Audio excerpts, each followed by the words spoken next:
Everybody, hope you're doing well. It is about 7 till midnight on January 3rd, Monday, January 3rd.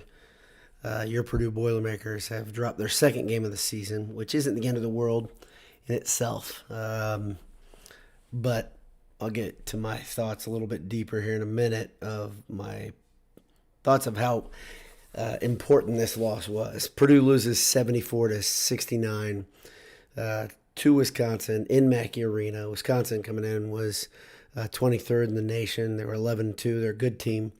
Purdue was 12-1 coming into the game. Had kind of played with fire a little bit with some of the defensive effort in previous games, specifically versus Nichols. They had some lapses. They allowed 90 points, like Ray Davis said. Like I said on the wrap up.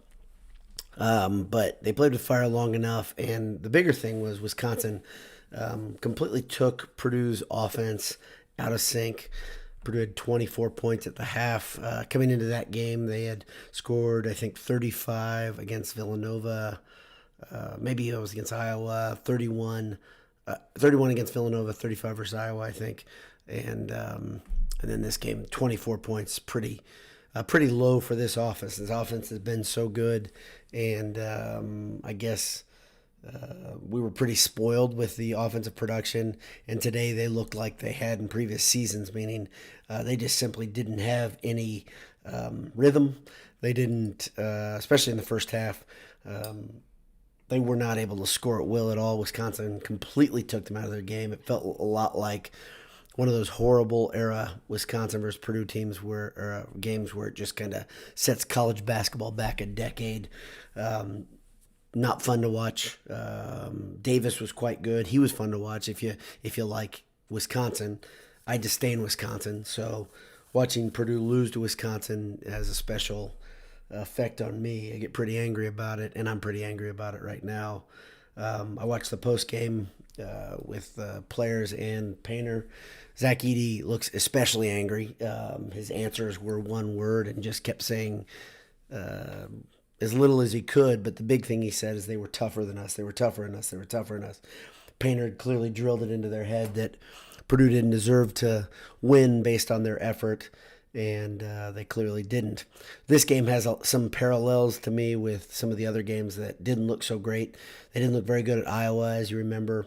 They didn't look good at all versus Rutgers. The Rutgers and Wisconsin game have one thing in common. Number one, they're conference games, so they're 1-2 in conference right now, which is ridiculous. It's ridiculous to me that the meat of the schedule is in front of Purdue and they're 1-2 in conference. I have a big problem with that because I think that the games get harder. This was a home game, and granted, Mackey Arena was at half strength because there was no paint crew. But playing at Wisconsin, playing at the Kohl Center is harder, even though Matt Painter does pretty well. I wouldn't put it past Purdue to even up this season's series with Wisconsin, go 1-1 versus Wisconsin. But some of the goals that I thought the team had, and based on what Zach Edey and other players had said about not wanting to just be ranked, but wanting to be one of the best teams in America, going 1-2 to start the Big Ten conference season is then you cut it. And after the Rutgers game, people thought, like me included, what does this loss do to the team? How does it affect them? And it's tough to see that they have had a dramatic wake up call yet. Maybe this will do it, but the problems that Purdue has are pretty consistent. One of the big ones is stopping guards who are really good at scoring. Purdue struggles at that. They struggled versus Nichols. They allowed a guy to score 29 points. Tonight it was Davis. He scored 37 points. I didn't realize it was that many till now. I knew he was dominating. I actually got up and left the game a couple times because I was getting so angry. Really bothers me watching a Purdue team that can't be a speed bump to a team. And it'd be one thing if it was just like a classic back and forth game like, Carson Edwards and Ryan Klein played against Tennessee. that's one thing where it's just kind of the flow of the game.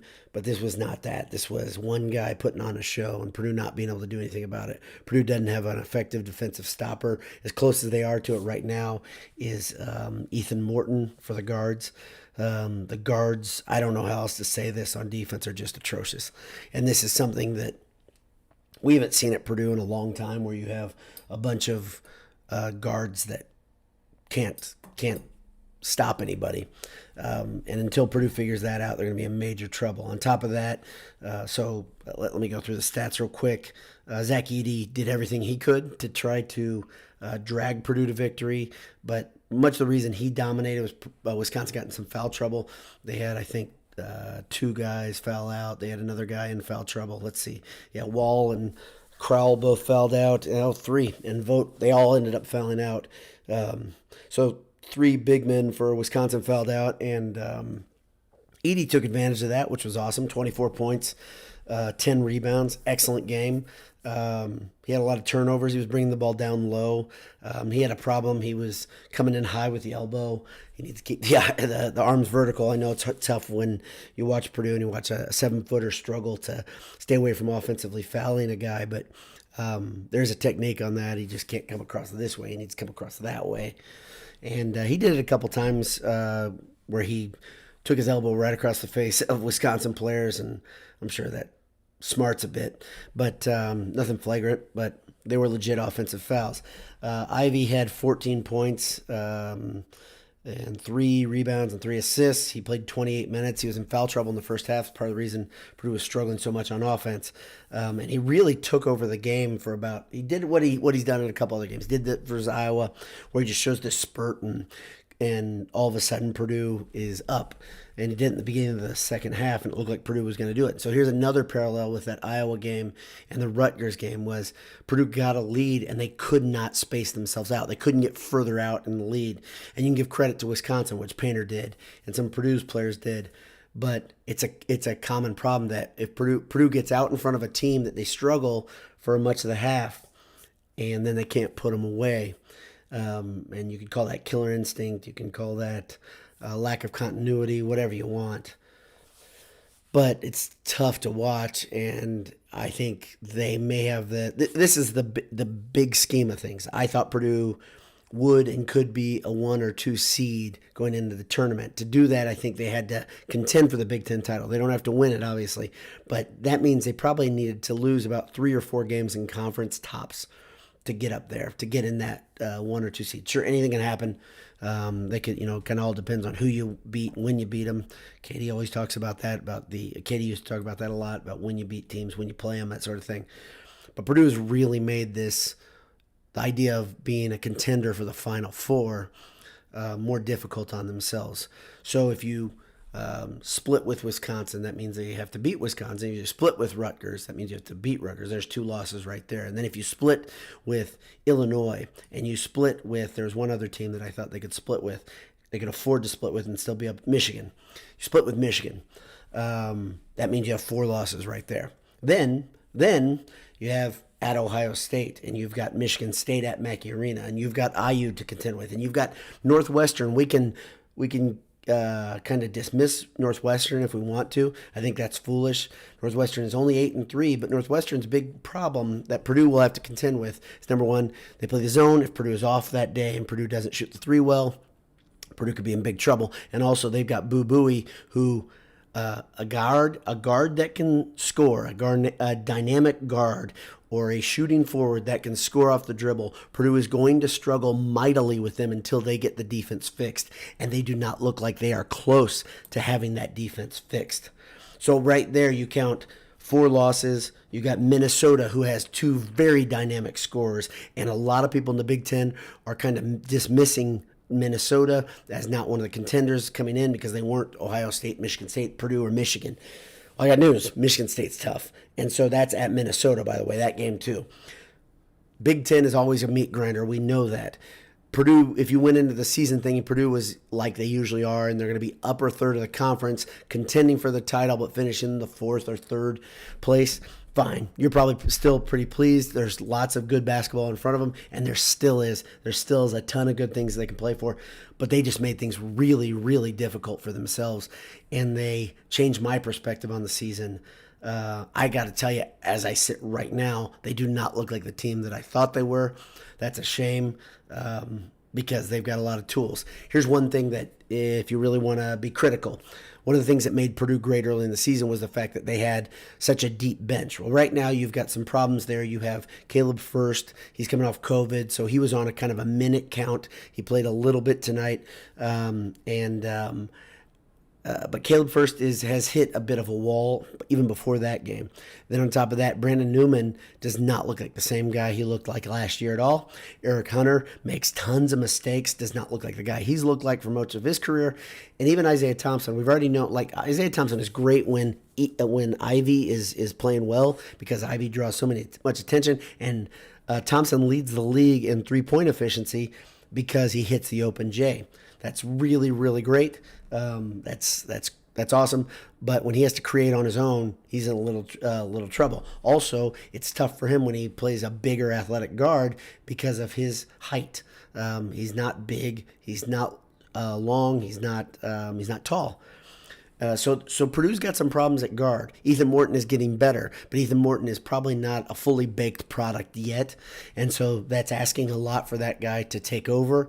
But Purdue has some issues, especially on defense up at the guard spots, and Ivy has some issues that come out. And Purdue's not playing well when he's really trying to do everything he can, which I think he was trying to, which is great in some levels and others not. When he leaves his feet and he has no idea where the ball's going, it's a big problem for Purdue. And sometimes it ends up with him on his hip or his back, which we've seen over and over and over. He had a couple times where he went up in the lane. He was surrounded by three people. He drew those eyes, couldn't get the ball out of his hands. A couple times he was bailed out by fouls. But I think one or two of those times he was not. So that's about it. Purdue drops their second game of the season. They are only 12-2. They're doing great. It's an awesome season. If you looked at it in a kind of an isolated way and said, wow, Purdue's 12-2, no big deal. I got mocked tonight by one of the guys from Boiled Sports because he thinks that I'm a doomsdayer. I'm not a doomsdayer, but my perspective has definitely shifted. It's been forced to shift, and that sucks. So hopefully they can get some things together. But a couple of years ago, I adopted the idea that I'm going to try to judge things based on what I see. So one of the things that I've noticed is that Villanova is not as good as we thought they were, and nor is North Carolina. So now we have to look through the success through that prism. Purdue has their work cut out officially for themselves now. So there's a couple thoughts here. Let me thank Martin Vintage. Appreciate their sponsorship. MartinVintage.com. Enter Boyle at checkout, 15%. Gridiron Metalworks. Gridiron Metalworks is now down. Our old pal Paul Sadler. He's gone back to the athletic department, but still, Derek and the team there, they're awesome. Enter Boyle at checkout, 15% off there. Great gifts. And then, of course, AJ's. EatAJ's.com. Couple thoughts. Let's see. I'll read these on the fly. How do you think we can improve the efficiency of the guards? Says Peyton Slater. It's a good question. I think what Purdue needs to do is kind of what Painter's been talking about when guys aren't shooting the ball well. I didn't even mention Sash, and I didn't go through all the stats just because you heard me ramble and rant a little bit. But I think one of the biggest things Purdue needs to do is they need to lean heavy into those seniors doing well, and the seniors need to embrace the moment. So whether it's Sash or Trey or Hunter, they need to play how they're capable of playing. And I haven't seen Hunter nor Sash play consistently. Sasha was playing amazingly in the beginning of the season. I think that might be the biggest difference right now with Purdue, because when you take him out of the equation, the ability to shoot the open three, he missed a couple tonight. That makes a big difference on how defenses play you. I've said it before, Purdue has a problem. They let guys get open looks from three. But when Purdue gets those same open looks for three, they seem to not knock them down. And that's a major problem. So I think if Sasha could hit his threes, that'd be a big deal. And I think he can. I think he can get back there. Is this a midseason swoon? Maybe. Is this something that this team is just not very emotionally mature? Probably. right? But the problem is you've got a lot of upperclassmen there that should be more mature at this point, that should be consistent night in, night out. I mean, I think Trey only had 9 points and 5 rebounds. He didn't play as many minutes because Edey was so effective, but I think you need Trey to be a dynamic force in there. He had a great pass from the block, awesome pass, I think, out to Ivy in the corner. That was a big difference maker. It was incredible. But you really need those seniors to be consistent. And Eric Hunter has still not found that. And that's a big problem. So what's the cure? The cure is for guys to play to their potential, those upperclassmen specifically, and calm down the young guys. But we really haven't seen a whole bunch of that yet. One more comment. That was from Peyton Slater. One more comment was from Charles. He says, yeah, Ivy came back, took over, then Painter benched him because Painter doesn't like having a hot player in the game. So Painter has always had this issue where it looks like a guy gets hot and he pulls him. He's done it, it seems like last 5 or 6 years to me. I think we've been watching that. I don't put this one on Painter as much. I'm big to lay things at the feet of Painter. I think you guys know that. I'm pretty hard on Matt Painter as a coach. This game, though, I'm having a hard time not putting this at the feet of the seniors because it seemed like they were nonchalant on defense. I think Ivy played awful defense in many different situations. He's not a senior. He is the guy that needs to do it, though. He really does. If Purdue's going to be great, if they're going to do what I thought they were capable of as recently as 2-3 weeks ago, they're going to be limited by how far Ivy can take them, obviously. And I think the first thing he may need to do is commit to being a defender. Because if he does that, he may get the breakaway dunk that he loves so much. He's a high risk, high reward guy on defense. But man, he was very quiet defensively when he had Davis, when he was on Davis, pardon me. He couldn't stop him. Nobody could either. Purdue did not, I'll stress this again, did not have a defensive stopper. That's tough to watch. Morton was as close as they had to it, and he wasn't good. He couldn't stop Davis. And then the other side, when Ivy was on Davison towards the end of the game, Davison torched him. I know Davison, man, I can't stand that guy. Still have a hard time with him. I think he's a jerk. I think he's, as old as he is, it's nice that he kept his temper or whatever in check because, he should be mature by now. He's still a punk. But, Davison made the shots down the stretch. Got to give him that. So I'm not a fan of Wisconsin, in case you didn't figure that out. I don't like a lot of teams in the Big Ten, but I really don't like Wisconsin. I've gone very long today. I'm at about 17 minutes. I appreciate the people that tuned in live. Looks like we've got a couple right now, in spite of it being 12:10 now. But that was a frustrating one for me. And I hope they can figure some things out. Looking at this team as they stand right now, it is awfully tough to see that defense coming together. Painter's teams tend to come together and defensively in early January, kind of a growing thing. They have not taken that step yet. Maybe this is enough to get them to buy in. And he talked about it in the post game, saying, you can't just say this is our identity.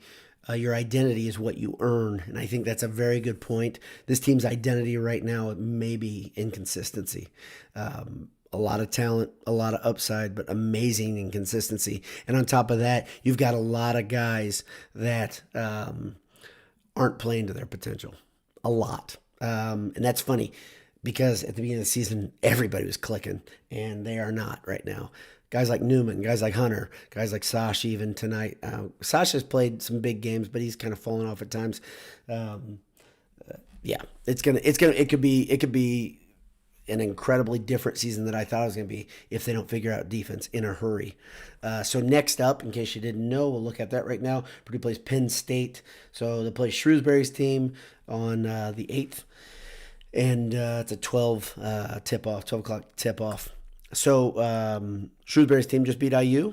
They were off on a COVID break for, I think, like 2 weeks. So they've had to deal with some adversity. They still have some players that Purdue has struggled against. They have dynamic scorers. They have a guy on their team that a couple of years ago just absolutely lit Mackey Arena on fire. Dredd, I think. So there's something to be concerned about. This is the thing. The Big Ten is an absolute minefield. It always will be, even when it's down. So thanks again for tuning in. Hope you have a great day tomorrow. God bless you. Hammer down. We'll talk to you soon. See ya.